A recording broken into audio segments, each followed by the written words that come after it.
छात्रों, सभी को स्वागत।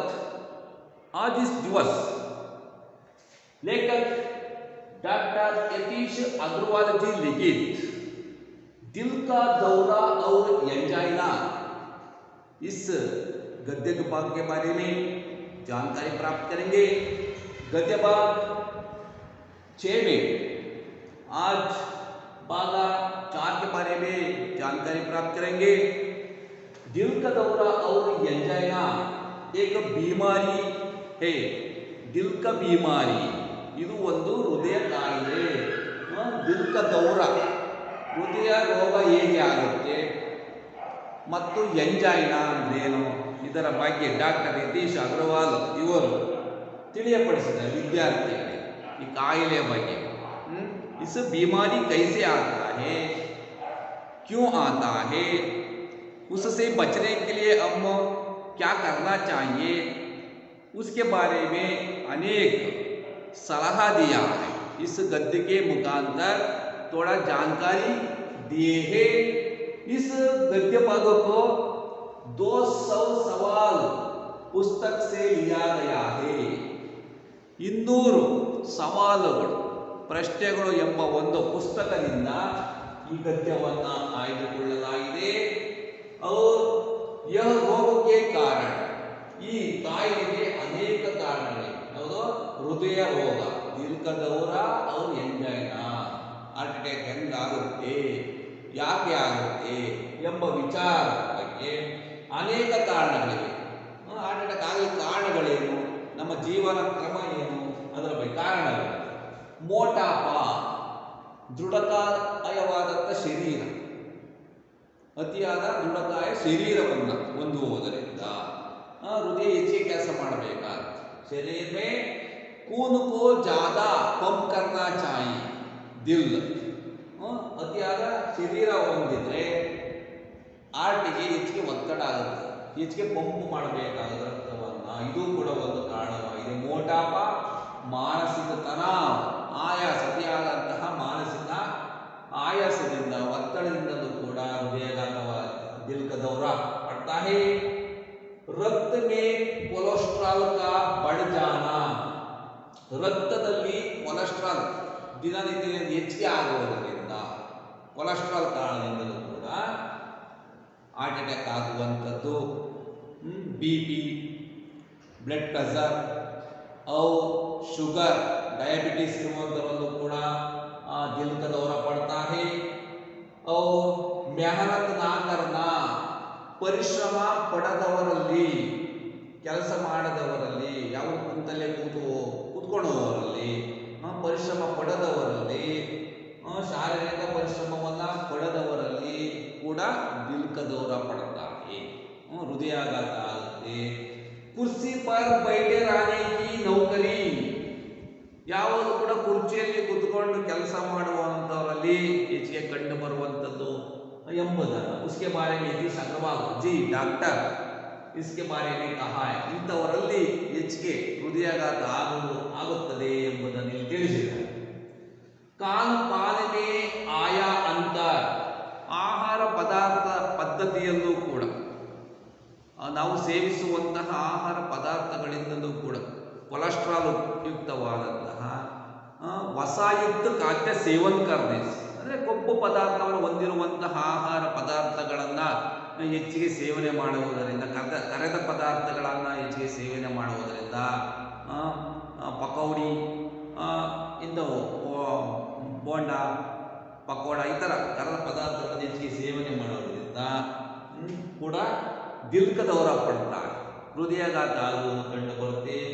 खान पान में आया अंतर और जंक फूड आदि से, जंक फूड ಅನೇಕ ಕೊಲೆಸ್ಟ್ರಾಲ್ ಯುಕ್ತವಾದಂತಹ ಆಹಾರಗಳನ್ನು ಸೇವನೆ ಮಾಡುವುದರಿಂದಲೂ ಕೂಡ दिल का दौरा पड़ता है, ಹೃದಯಾಘಾತ ಆಗುತ್ತೆ। ಕಾರಣಗಳು ಇದಕ್ಕೆ ಎಂಬುದನ್ನು ಯತೀಶ್ ಅಗ್ರವಾಲ್ जी इस गद्य में थोड़ा विचार के बारे में कहा है, ಅನೇಕ ವಿಚಾರಗಳ ಬಗ್ಗೆ ಇಲ್ಲಿ ವ್ಯಕ್ತಪಡಿಸಿದ್ದಾರೆ। उसके बारे में पिछले कक्षा में हम जानकारी प्राप्त लिया है। आज भागा चार के बारे में थोड़ा जानकारी प्राप्त करेंगे और कारण है। बाद में उस रोग से बचाने के लिए सलाह दिया है। ಈ ಕಾಯಿಲೆಯಿಂದ ನಾವು ಯಾರಿಗೆ ಬಚಾವಾಗಬೇಕು ಎಂಬ ಸಲಹೆಯನ್ನು ಕೂಡ ಮುಂದೆ ನೀಡಿದ್ದಾರೆ. ಅದರ ಬಗ್ಗೆ ತಿಳ್ಕೊಳ್ಳೋಣ. बाद में जानकारी प्राप्त करेंगे. ಬೈಲೋನ್ ಎಂಜಿಯೋಪ್ಲಾಸ್ಟಿ ತಕನೀಕ್ ಕ್ಯಾ ಹೇ? ಬೈಲೋನ್ ಎಂಜಿಯೋಪ್ಲಾಸ್ಟಿ ಅಂದ್ರೆ ಏನು, ಯಾವ ಥರ ಇದನ್ನು ಎಂಜಿಯೋಪ್ಲಾಸ್ಟಿಯನ್ನು ಮಾಡಲಾಗುತ್ತೆ? ಬೈಲೂನ್ ಅಂದರೆ ಬಲೂನ್ ಎಂಜಿಯೋಪ್ಲಾಸ್ಟಿ ಹೆಂಗೆ ಮಾಡ್ತಾರೆ, ಆ ಕೊಲೆಸ್ಟ್ರಾಲನ್ನು ಕಟ್ಕೊಂಡಿರೋದನ್ನು ಹೆಂಗೆ ಸರಿಪಡಿಸಲಾಗುತ್ತೆ ಎಂಬುದನ್ನು ಇಲ್ಲಿ ಹೇಳಿದ್ದಾರೆ. कोरोनरी धमनियों में सिकुड़न आने का एक बड़ा कारण है. देखिए, कोरोनरी धमनियों में ಅಂದರೆ ನರದಲ್ಲಿ ನಾಡಿಯಲ್ಲಿ ಆ ಕಟ್ಕೊಂಡಿರುತ್ತೆ ಕೊಲೆಸ್ಟ್ರಾಲ್. ಸಿಕುಡನ್ ಅಂದರೆ ಅಲ್ಲಿ ಕಟ್ಟಿಕೊಂಡಿರುತ್ತೆ ಆ ಭಾಗದಲ್ಲಿ. ಅದನ್ನು ಸರಿಪಡಿಸ್ಲಿಕ್ಕಾಗಿ ಬೈಲೋನ್ ಎಂಜಿಯೋಪ್ಲಾಸ್ಟಿ ತಕನೀಫ್ ಪ್ರಯೋಗ ಕರ್ತೆ ಹೇ. ಈ ಪ್ರಯೋಗವನ್ನು ಮಾಡಲಾಗುತ್ತೆ, ಬಲೂನ್ ಎಂಜಿಯೋಪ್ಲಾಸ್ಟಿಯನ್ನು ಮಾಡಲಾಗುತ್ತೆ. उनमें वसी की परत का जम जाना. देखिए, जब एक या दो कोरोनरी धमनियां शुरू के किस्से में इस तरह अवरुद्ध हो तो उन्हें सामान्य बनाने के लिए ಬೈಲೋನ್ ಎಂಜಿಯೋಪ್ಲಾಸ್ಟಿ की जाती है. देखिए, ಆ ಕಟ್ಟಿಕೊಂಡಿರುವುದನ್ನು ಸಿಕುಡನುವ ಅಂದರೆ ಆ ನರದಲ್ಲಿ ಕಟ್ಟಿಕೊಂಡಿರುವುದನ್ನು ಕೊಲೆಸ್ಟ್ರಾಲನ್ನು ಸರಿಪಡಿಸಲಿಕ್ಕೆ ಈ ಬೈಲೂನ್ ಎಂಜಿಯೋಪ್ಲಾಸ್ಟಿಯನ್ನು ಮಾಡಲಾಗುತ್ತೆ. की जाती है. इसमें रोगी की टांग या बाहु की किसी एक धमनी के रास्ते एक लंबी पतली ट्यूब अवरुद्ध हुई कोरोनरी धमनी तक पहुंचा दी जाती है. ಇದು ಏನಪ್ಪ ಅಂದರೆ ಬೈಲೂನ್ ಎಂಜಿಯೋಪ್ಲಾಸ್ಟಿ ಅಂದರೆ ಈ ಕಟ್ಟಿಕೊಂಡಂತಹ ಸಂದರ್ಭದಲ್ಲಿ ಕೊಬ್ಬು ಪದಾರ್ಥ ನರದಲ್ಲಿ ಕಟ್ಟಿಕೊಂಡಂಥ ಸಂದರ್ಭದಲ್ಲಿ ಟಾಂಗ್ ಯಾ ಬಾಹುಕಿ ಅಂದರೆ ಕಾಲಿನಿಂದ ಕಾಲಿನಿಂದ ಅಥವಾ ಭುಜದಿಂದ ಒಂದು ಬೈಲೂನ್ ಎಂಜಿಯೋಪ್ಲಾಸ್ಟಿನ ನರದ ಮುಖಾಂತರವಾಗಿ ಕಳಿಸಲಾಗುತ್ತೆ. ಟಾಂಗ್ ಯಾ ಬಾಹುಕಿ ಕಿಸಿ ಏಕ ಧಮನಿ ಕೆ ರಾಸ್ತೆ ಏಕ ಲಂಬಿ ಪತಲಿ ಟ್ಯೂಬ್, ಒಂದು ಉದ್ದನೆಯಾದಂತಹ ತೆಳುವಾದಂತಹ ಒಂದು ಟ್ಯೂಬನ್ನು ಕಾಲಿನಿಂದ ಕಳಿಸ್ಬೋದು ಅಥವಾ ಕೈಯಿನ ಒಂದು ಬಾವಿನಿಂದ ಕಳಿಸ್ಬೋದು. ನರದ ಮುಖಾಂತರವಾಗಿ ಕಟ್ಟಿಕೊಂಡಿರುವಂತಹ ಜಾಗಕ್ಕೆ ಕಳಿಸಿ ಆ ಭಾಗದಲ್ಲಿ ಕ್ಯಾ ಕರ್ತೆ ಉಬ್ಬಾರ ಕರ್ತಾರೆ ಅಂದರೆ ಎಕ್ಸ್ಪೆಂಡ್ ಮಾಡಲಾಗುತ್ತೆ. ಆಗ ಆ ಕಟ್ಕೊಂಡಿರೋದನ್ನು ಸರಿಪಡಿಸಲಾಗುತ್ತೆ. ಇದು ಬೈಲೂನ್ ಎಂಜಿಯೋಪ್ಲಾಸ್ಟಿ ಅಂತ ಕರೀತಾರೆ ಇದಕ್ಕೆ. इसमें रोगी की टांग या बाह की किसी एक धमनी के रास्ते पर एक ಲಂಬಿನ ಉದ್ದನೆಯ ತೆಳುವಾದಂತಹ ಪತಲಿ ಟ್ಯೂಬ್ ಅವರುದ್ಧ ಹುಯಿ ಕೊರೋನರಿ ಧಮನಿ ತಕ್ ಪೌಂಚ್ ದಿ ಜಾತಿ ಹೇ. ಎಲ್ಲಿ ಕಟ್ಕೊಂಡಿರುತ್ತೋ ಅವರುದ್ಧ ಇರುತ್ತೋ ಅಲ್ಲಿಗೆ ಅದನ್ನು ಕಳಿಸಿ, ಆ ಟ್ಯೂಬನ್ನು ತೆಳುವಾದಂಥ ಟ್ಯೂಬನ್ನು ಕಳಿಸಿ ಇಸ್ ಪಹಲಿ ಟ್ಯೂಬ್ ಕೆ ದ್ವಾರ ಫಿರ್ ಏಕ್ ಐಸಿ ಟ್ಯೂಬ್ भीतर डाली जाती है जिसके चोर पर एक गुब्बारा होता है. देखिए, ಗುಬ್ಬಾರ ಅಲ್ಲಿ ಹೋದಂಥ ಸಂದರ್ಭದಲ್ಲಿ ಅದನ್ನು ಎಕ್ಸ್ಪೆಂಡ್ ಮಾಡಲಾಗುತ್ತೆ. ಗಾಳಿಯನ್ನು ಕೊಟ್ಟು ಎಕ್ಸ್ಪೆಂಡ್ ಮಾಡಿದಾಗ ಕಟ್ಟಿಕೊಂಡಿರೋದಲ್ಲಿ ಸರಿಯಾಗುತ್ತೆ. ಹೋತಾ ಹೇ गुब्बारे को कोरोनरी धमनी के सिकुड़े हुए भाग में पहुंचाकर फुलाया जाता है जिससे धमनी में जमी वसा की परत, ಧಮನಿ ಮೇ ಜಮೀದೆ ಆ ನರದಲ್ಲಿ ಕಟ್ಟಿಕೊಂಡಿರುವಂಥ ವಸಾದ ಕೊಬ್ಬಿನ ಆ ಪದಾರ್ಥ ಸರಿಪಡಿಸಲಾಗುತ್ತೆ. ಪರತ್ ದಬ್ ಜಾತಿ ಹೇ ಔ ಧಮನಿ ಪುನ್ ಕುಲ ಜಾತಿ ಹೇ. ಮತ್ತೆ ಆ ನರ ತೆರೆದುಕೊಳ್ಳುತ್ತೆ, ರಕ್ತ ಸರಾಗವಾಗಿ ಅರಿಲಿಕ್ಕೆ ಸಾಧ್ಯವಾಗುವಂತೆ ಅದು ಕೆಲಸವನ್ನು ಮಾಡುತ್ತೆ, ಸರಿಪಡಿಸುತ್ತೆ, ಕಟ್ಕೊಂಡಿರೋದು ಸರಿಯಾಗುತ್ತೆ. इससे उस धमनी में रक्त बहाव ಸಾಮಾನ್ಯ ಹೋ ಜಾತಾ ಹೇ, ಮೊದಲಿನ ಥರ ರಕ್ತ ಬಹ ಹೊರಿಲಿಕ್ಕೆ ಸರಿಯಾಗುತ್ತೆ.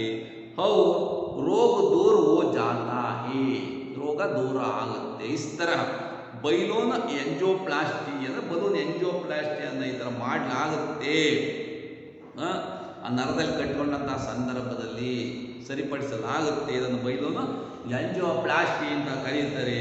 ಇದಕ್ಕೆ ಬಾಯ್ಪಾಸ್ ಸರ್ಜರಿ ಮೇ ಕ್ಯಾ ಕಿಯಾ ಜಾತಾ ಹೇ, ಇದಕ್ಕೆ ಅಷ್ಟೇ ಅಲ್ಲ, ಬೈಪಾಸ್ ಸರ್ಜರಿಯಲ್ಲಿ ಇನ್ನೇನು ಮಾಡಲಾಗುತ್ತೆ. ಬೈಪಾಸ್ ಸರ್ಜರಿ ಬಲೂನ್ ಎಂಜಿಯೋಪ್ಲಾಸ್ಟಿಯನ್ನು ಈ ಥರ ಮಾಡ್ತಾರೆ. ಅದಕ್ಕೂ ಕೂಡ ಅದು ಸರಿಯಾಗಲಿಲ್ಲ ಅಂದರೆ ಬೈಪಾಸ್ ಸರ್ಜರಿಯನ್ನು ಮಾಡಲೇಬೇಕಾಗುತ್ತೆ ಎಂಬುದನ್ನು ಯಾರು ಡಾಕ್ಟರ್ ಯತೀಶ್ ಅಗರ್ವಾಲ್ ಜಿನೇ ದಿಲ್ ಕಾ ದೌರಾ, ಹೃದಯಾಘಾತದ ಬಗ್ಗೆ ಇಲ್ಲಿ ಹೇಳಿರೋದು ನಾವು ಕಾಣ್ತೀವಿ. ಫಸ್ಟ್ ಕಂಡುಹಿಡಿಯುವ ಸಂದರ್ಭದಲ್ಲಿ ECG ಮಾಡಲಾಗುತ್ತೆ, ಆಮೇಲೆ ಎಂಜಿಯೋಗ್ರಾಫನ್ನು ಮಾಡಲಾಗುತ್ತೆ, ಆಮೇಲೆ ಬೈಲೂನ್ ಎಂಜಿಯೋಪ್ಲಾಸ್ಟಿಯನ್ನು ಮಾಡಲಾಗುತ್ತೆ. इस तरह एक ना एक प्रयोग करते हैं, उससे ठीक नहीं हुए तो क्या करते हैं, ಬೈಪಾಸ್ ಸರ್ಜರಿ करना चाहिए. ಯಾವುದಕ್ಕೂ ಕೂಡ ಸರಿ ಆಗಲಿಲ್ಲ ಅನ್ನೋ ಸಂದರ್ಭದಲ್ಲಿ ಬೈಪಾಸ್ ಸರ್ಜರಿಯನ್ನು ಕೂಡ ಮಾಡಲಾಗುತ್ತೆ ಎಂಬುದನ್ನು ಡಾಕ್ಟರ್ ಯತೀಶ್ अग्रवाल जी इसमें व्यक्त दिया है. बाईपास सर्जरी में क्या किया जाता है, इस ऑपरेशन पर कितना खर्च आता है, क्या यह भारत में संभव है. ಬೈಪಾಸ್ ಸರ್ಜರಿ ಅಂದ್ರೇನು, ಇದನ್ನು ಆಪರೇಷನ್ಗೆ ಎಷ್ಟು ಹಣ ಖರ್ಚಾಗುತ್ತೆ, ಭಾರತದಲ್ಲಿ ಇದು ಸಾಧ್ಯನಾ ಎಂಬ ಒಂದು ವಿಚಾರವನ್ನು ಇಲ್ಲಿ ಹೇಳಿದ್ದಾರೆ. ಬಾಯ್ಪಾಸ್ ಸರ್ಜರಿ ಮೇ ರುಕಿ ಹುಯಿ ಕೊರೋನರಿ ಧಮನಿ, ಈ ಬೈಪಾಸ್ ಸರ್ಜರಿಯಲ್ಲಿ ಕಟ್ಟಿಕೊಂಡಿರುವಂಥ ಆ ಧಮನಿಯನ್ನು बाईपास करते हुए टांग की शिरा का टुकड़ा एक तरह लगाया जाता है कि दिल के उस भाग को फिर से पूरी खुराक मिलने लगती है. देखिए ಇದರ ಮುಖಾಂತರವಾಗಿ ಬೈಪಾಸ್ ಸರ್ಜರಿ ಮುಖಾಂತರವಾಗಿ ಸರಿಪಡಿಸಬಹುದು. ಕೊನೆಗೆ ಭಾರತ ಮೇ ಯಹ ಆಪರೇಷನ್ अब बहुत से अस्पतालों में सफलतापूर्वक किया जा रहा है. ಈ ಸರ್ಜರಿಯನ್ನು ಭಾರತದಲ್ಲೂ ಕೂಡ ಅನೇಕ ಹಾಸ್ಪಿಟಲ್ಗಳಲ್ಲಿ ಅನೇಕ अस्पतालों में इस सर्जरी को करते हैं.